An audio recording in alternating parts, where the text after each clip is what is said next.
let's talk about Spanish. Specifically, let's talk about one of the most creative tools you have for telling stories, a tense that can be a little confusing at first, but is absolutely essential for sounding natural, the imperfecto. Ready to dive in? You know exactly what I'm talking about, right? You try to tell a story, and it just comes out like, I went to the store, I bought milk, then I came home. It's just a checklist of things that happened. It feels kind of flat, doesn't it? So how do we fix that? How do we add that color, that mood, that life back into our stories?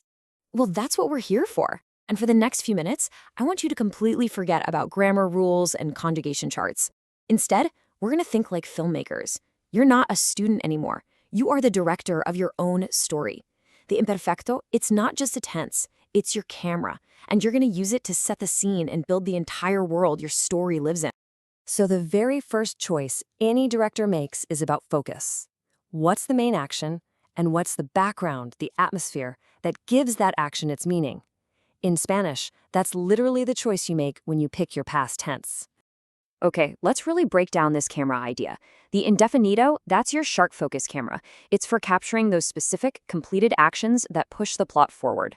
We arrived. He called. The movie ended. Bam, bam, bam. But the imperfecto? Oh, that's your soft focus camera. It paints the whole scene. It was a beautiful day. The sun was shining. We were feeling happy. It's all the context, the mood, the background that makes a story feel real. Okay, so now that we know why we need this camera, let's figure out how to actually, build the thing.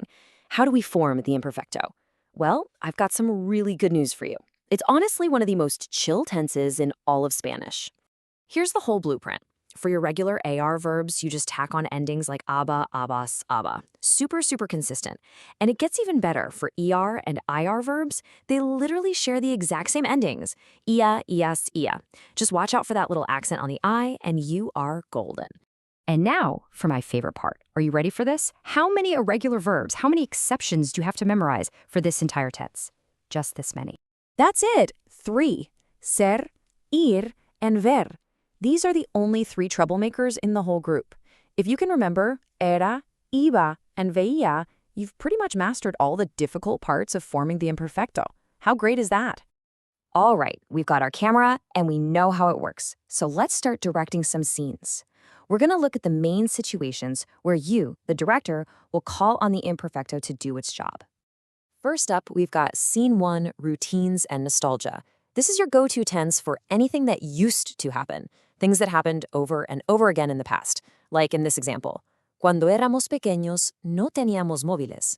When we were kids, we didn't have cell phones. See? That wasn't a single event. It was a continuous state of being, the general routine of life back then. And this is perfect for creating that classic back in my day contrast.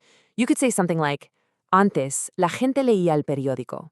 Ahora miran sus móviles. In the past, people used to read the newspaper. You're describing the general vibe of a past era, and that lets you show just how much things have changed today. Now for Scene 2, which is all about pure description. If the indefinito tells us we arrived at the hotel, the imperfecto is what tells us what the hotel was actually like. La habitación era pequeña pero estaba muy limpia. The room was small, but it was very clean. You're not moving the story forward, you're just painting a picture. You're setting the stage for the action that's about to happen. And that brings us to a really cool cinematic technique, the interruption. This is where our 2 cameras, our 2 tenses, work together as a team. You start with an ongoing background action, described with your soft focus imperfecto. And then, bam, a sudden plot point, shot in sharp focus indefinito, cuts right in. Let's watch how this scene gets built. Step 1, you set that ongoing atmosphere with the imperfecto. Estábamos cenando. We were eating dinner. You can picture it, right? The scene is unfolding. Then, step 2, the interruption. Cuando tu padre llegó. When your father arrived. The dinner was the background scenery, and the arrival is the sharp, single action that changes the whole scene. And our last key scene is for a super simple but really important role.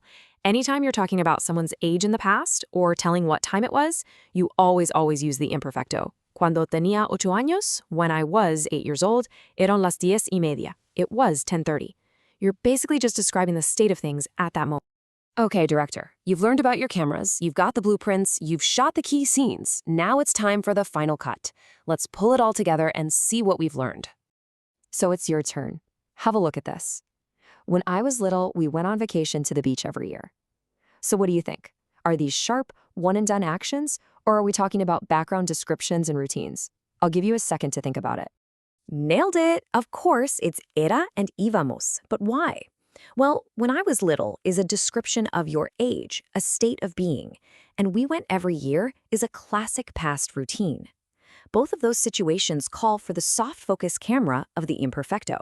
Look, if you remember just one thing from all of this, let it be this right here.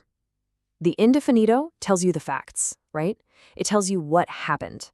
But the imperfecto tells you what it felt like. It gives you the atmosphere, the soul of the story. And there you have it. You're not just listing events anymore. You're setting scenes, you're building worlds, you're creating a mood. You have the camera in your hands. So I guess the only question left is, what story are you going to direct first?